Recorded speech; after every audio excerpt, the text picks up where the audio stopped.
હું પંડ્યા આરતી આપ જોઈ રહ્યા છો સ્પાર્ક ટુડે ન્યૂઝ। ભરૂચ જિલ્લાના નેત્રંગના ચાસવડના કસ્તુરબા સેવાશ્રમ મરોલી સંચાલિત આશ્રમ શાળા ખાતે રાજ્યપાલશ્રીની પ્રેરક ઉપસ્થિતિમાં પ્રાકૃતિક કૃષિ સંવાદ યોજાયો।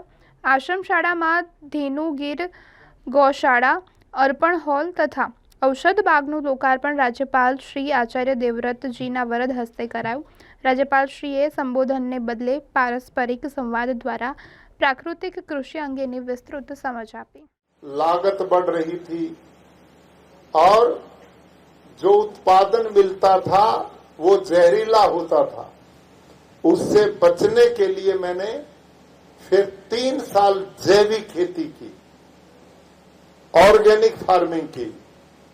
आपको आज ये भी भेद होना चाहिए, ऑर्गेनिक फार्मिंग और प्राकृतिक खेती में जमीन आसमान का अंतर है। जैविक खेती में 3 साल करने के बाद मुझे न तो उत्पादन पूरा मिला, ना मेरी मेहनत कम हुई, ना मेरी लागत कम हुई, खर्चा भी बराबर आता रहा। तो उसके बाद मैंने उसको छोड़ा, फिर मैंने प्राकृतिक खेती शुरू की।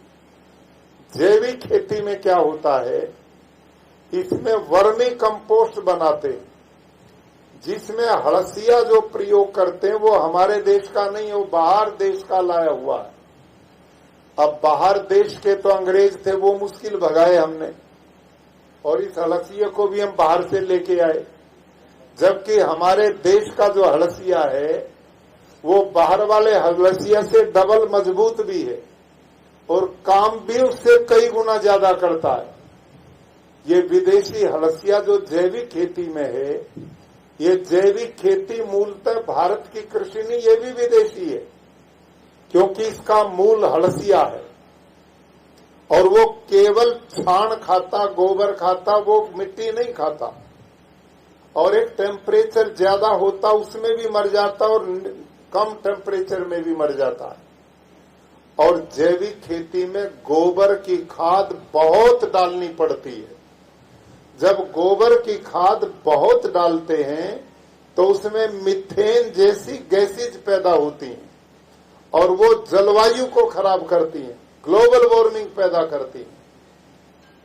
और जैविक खेती में जब गोबर की खाद ज्यादा डालते हैं तो निंदामण बहुत पैदा होता है और निंदामण निकालने के लिए खेडूत की लागत बहुत लगती, खर्चा बहुत आता है और पहले 3 साल उत्पादन भी कम मिलता है।